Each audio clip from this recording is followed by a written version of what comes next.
Bonjour téléspectateurs, mouvements et associations reçoit aujourd'hui M. Ablé Samson Toti, coordonnateur du RAGES départemental Lakota. Le RAGES, c'est le réseau des amis de Guillaume Soro. Bonjour monsieur et bienvenue sur notre plateau. Bonjour madame, merci beaucoup. Présentez-nous de façon succincte votre mouvement. Bon, le mouvement RAGES, c'est le réseau des amis de Guillaume Soro. Ce réseau, ce mouvement a pour action de soutenir toutes les actions du président de l'Assemblée nationale dans le but de pouvoir réconcilier le monde entre le monde. La Côte d'Ivoire traverse une crise et le président de l'Assemblée nationale a bien voulu qu'à un moment donné, quand tu cours, il faut savoir s'arrêter pour que tu puisses faire une rétrospection. Alors il a vu qu'il faut bien que les fils et les filles du pays soient réconciliés pour que le pays puisse aller à l'avant. À ce juste titre, il nécessite qu'il soit soutenu pour que toute la Côte d'Ivoire soit saisie sous le sceau de cette réconciliation. Alors c'est dans cela que nous le soutenons tous. Et ce mouvement a été créé depuis quand? Depuis 2013. Vous êtes situé où, votre base? Bon, la base, elle est située à Abidjan ici. Et moi, je suis le coordinateur de ce mouvement-là à Lakota. Le choix de Lakota, précisément, vous êtes le coordonnateur voilà, départemental Lakota. Oui. Voilà. Pourquoi une base, entre guillemets, à Lakota, que nous savons est une base FPI? Bon, c'est une base FPI, c'est vrai, mais ce n'est pas parce que tu es un parent militant des premières heures que tu ne peux plus être militant de ta génération. Notre génération, c'est Kigba Soro Guillaume, et pour l'heure, je pense qu'il mérite d'être soutenu. Cela ne veut pas dire que nous avons divorcé des FPI, mais pour Soro Kigba Guillaume, c'est un jeune et puis nous savons ce qu'il a fait dans ce pays et son courage. Je pense que le président Laurent Gbagbo est responsable et Soro Guillaume est l'image de Laurent Gbagbo. Car quand il fait, il ne tourne pas, il ne se cache pas derrière. Donc c'est ce sens de responsabilité qui fait qu'on suit Laurent Gbagbo. C'est ce même sens de responsabilité qui nous permet de suivre Soro Kigba Guillaume. Alors comment se porte ce mouvement à Lakota? Le mouvement se porte bien, jusqu'à ce que même les parents puissent marceler pour savoir quand est-ce que le président de l'Assemblée nationale descend à Lakota. Nous avons filmé des maisons où il a dit qu'il devait venir où je suis. Alors on a filmé des maisons où le président doit dormir. Alors, impatiemment, la population attend. Les chefs de village me demandent si c'est pour les blaguer ou bien réellement si le président de l'Assemblée nationale a décidé de venir. Donc, je pense que comme c'est un homme de parole, je pense qu'il respectera sa parole pour qu'il puisse nous parvenir, ce qui va quand même me soulager dans mes actions. Pour preuve que le réseau des amis de Guillaume Soro se porte très bien à Lakota, vous organisez cette année 2018, ou bien vous avez organisé un tournoi de football. De quoi s'agit-il? Bon, c'est le tournoi du pardon et de la réconciliation, allant dans le même sens de ce que le président de l'Assemblée nationale souhaite. Donc, on a organisé un tournoi dans le canton d'Ebois, sous-préfecture de Lakota. Ce tournoi regroupe 16 villages et le tournoi tire à sa fin. Nous sommes à l'étape de la finale. Alors nous voudrons bien que ça soit érigé en fête, ce qui va faire tache d'huile de la présence de Soro dans le schéma politique. Nous allons y arriver. Ce tournoi a commencé quand? Ce tournoi a commencé depuis le 10 août et la finale va bientôt avoir le 29 septembre, le 29 décembre, parce que le président n'était pas en Côte d'Ivoire. La finale devait avoir lieu le 8 septembre, lorsqu'on a constaté qu'il n'était pas là.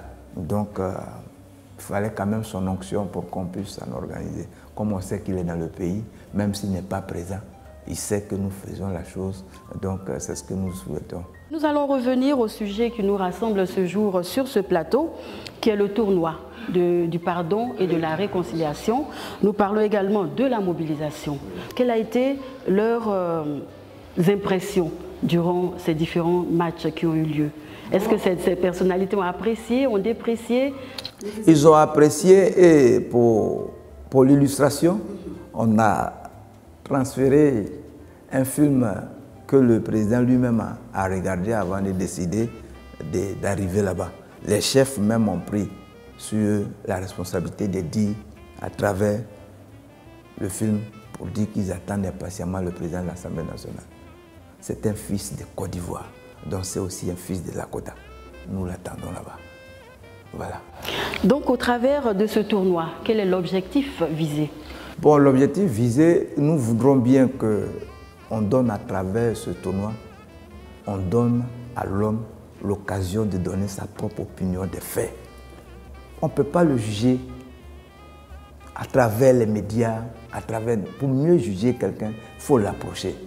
Donc, je pense que c'est un fils de Lakota, c'est un fils de Côte d'Ivoire. Il faut bien qu'il vienne aussi à Lakota pour que nous puissions le sentir, nous puissions quand même savoir de quoi il est question et ainsi de suite partager sa vision avec la jeunesse. Parce qu'il est jeune, ce n'est pas un masque qu'il a porté, il est jeune. Donc nous savons tous qu'il est jeune et nous, cette jeunesse-là, nous voulons quand même vraiment travailler avec lui pour qu'on puisse aller à l'avant. Alors, le tournoi, la finale de ce grand tournoi qui a démarré il y a de cela quelques semaines, aura lieu le 29 décembre. Alors, comment se font les préparatifs? Bon, les préparatifs vont bon train. Il faut dire que nous lançons déjà des invitations au niveau des autorités de Lakota. Mais comme je n'ai pas encore vraiment l'accord, mon président, le président de Rages, c'est pour cela que Nous le saluons au passage. Je le salue au passage, puisque c'est grâce à lui qu'aujourd'hui je m'assois devant cet écran. Je remercie aussi le président de l'Assemblée nationale qui a bien voulu créer cette antenne qui nous permet de nous exprimer aujourd'hui. On souhaiterait que cela soit davantage des tribunes qui nous permettront de nous exprimer. Donc, à la suite de ça, pour ne pas me perdre dans mes idées, je suppose que cette fête-là, elle peut connaître vraiment un rayonnement si jamais le président de l'Assemblée nationale arrive de loin à avoir sa main mise pour que je puisse organiser les choses à cette manière. Vous aurez l'occasion tout à l'heure de lancer un appel au président de l'Assemblée nationale. Alors, quelles sont les équipes finalistes? Les équipes finalistes, on a le village de Nyakba-Lidier et le village de Nassa-Lidier qui vont en finale. Vraiment, je pense que les choses s'annoncent bien. Et pour toutes choses qui s'annoncent bien, ça peut se dire clairement. Donc, les différentes équipes finalistes sont galvanisées. Oui, galvanisées. Elles sont prêtes à donner, à mouiller le maillot. Voilà, mouiller le maillot et attendre impatiemment. Lorsque je reviens d'ici, même je peux être sur le plateau puis appeler, il y a des réunions là-bas. Il y a des réunions qui se font parce que vraiment la finale, elle est de taille. Voilà. Elle est dotée d'un trophée. D'un trophée et qui porte le nom de l'illustre président de l'Assemblée nationale. Ce n'est pas n'importe quoi. Donc nous profitons de cette occasion pour un appel. Je lance un appel au président de l'Assemblée nationale. C'est une fête et c'est une grande dimension, une grande pointure. Alors il faut bien que cette fête-là soit à son image. Je voudrais bien faire quelque chose, que sais-je encore. Si jamais l'occasion se présentait, parce qu'on est tous jeunes, on aspire à progresser, si jamais ce que les gens disaient qu'il devait être candidat au présidentiel, moi pour moi, je me propose déjà comme étant son directeur de campagne à Lakota. Il faut bien que par cette fête-là, je marque une tache d'huile pour dire que les choses qui viendront seront meilleures à travers cette fête-là. Donc j'aurais souhaité que le président de l'Assemblée nationale me vienne en aide pour que cette fête puisse réussir. Voilà, Monsieur Ablé, vous allez lancer également un appel à l'endroit des populations. Oui, il faut dire que vraiment la fête serait belle. Je demande à tout le monde, et vraiment les t-shirts à l'effigie, les t-shirts à l'effigie du président de l'Assemblée nationale en est la parfaite illustration. Je veux que tout le monde vienne et les tricolores seront partagés. Vous allez tous vous habiller à l'honneur du président de l'Assemblée nationale et pour que cette fête soit vraiment belle. Voilà les t-shirts qui parlent d'eux-mêmes. Voilà. Des t-shirts gratuits. Gratuits. Merci, Monsieur Ablé. Nous sommes sûrs que ce sera une très belle fête pour cette fin d'année 2018. Alors, téléspectateurs, mouvements et associations, c'est terminé pour aujourd'hui. Je rappelle que nous recevions sur notre plateau Monsieur Ablé Samson Toti. Il est le coordonnateur du RAGES départemental Lakota. Le RAGES, c'est le réseau des amis de Guillaume Soro. Il était sur notre plateau pour parler de ce grand tournoi qui a sa finale et que la finale se déroulera le 29 décembre 2018 à Lakota. Alors, vous êtes tous invités. Merci beaucoup, Monsieur Ablé, d'avoir accepté notre invitation. C'est moi qui vous remercie, madame. Mouvement et association, c'est terminé pour aujourd'hui. Bonne suite de programme sur GKS TV.